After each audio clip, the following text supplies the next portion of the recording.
দুদকের মামলায় আগের সাজা বাতিল করে তারেক রহমান ও জুবাইদা রহমানকে খালাস দিয়েছে হাইকোর্ট। সম্পদের তথ্য গোপনের অভিযোগে এই মামলায় তারেক রহমানের ৯ ও জুবাইদা রহমানকে ৩ বছরের সাজা দেওয়া হয়েছিল। বুধবার হাইকোর্ট রায়ে পর্যবেক্ষণ দিয়েছে। বিচারিক আদালতের এই সাজা ছিল বিদ্বেষপূর্ণ। 2,74,00,000 টাকার জ্ঞাত আয় বহির্ভূত সম্পদ অর্জনের অভিযোগে 2007 সালের সেপ্টেম্বরে তারেক রহমানের বিরুদ্ধে এবং 35 লাখ টাকার তথ্য গোপনের অভিযোগে জুবাইদা রহমানের বিরুদ্ধে রাজধানীর কাফরুল থানায় মামলা করে দুদক।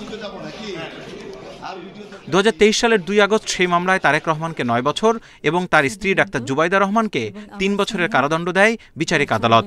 সম্প্রতি দেশে ফিরে 587 দিনের বিলম্ব মার্জনা নিয়ে হাইকোর্টে ওই সাজার বিরুদ্ধে আপিল করেন জুবাইদা রহমান।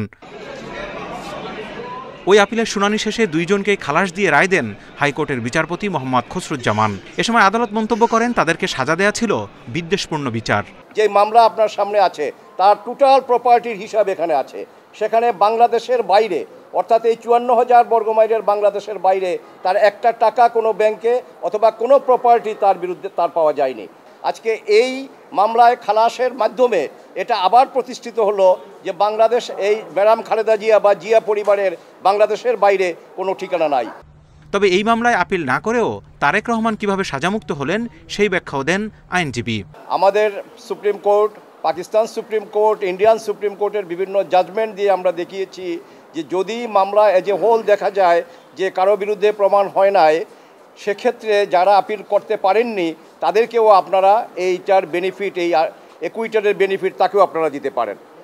এদিকে দুদকের আইনজীবীও জানান, বিচারিক আদালতে তাড়াহুড়া করে কিভাবে তারেক ও জুবাইদাকে সাজা দেওয়া হয়েছিল। 2 মাস 4 দিনে 42টা সাক্ষী কমপ্লিট করেছে, যেটা আইনের বিরুদ্ধে না, কিন্তু ইট ইজ ইম্পসিবল। এই চার্জটা হচ্ছে ডিফেক্টিভ, এগুলো হচ্ছে তাড়াহুড়ো করতে গিয়ে।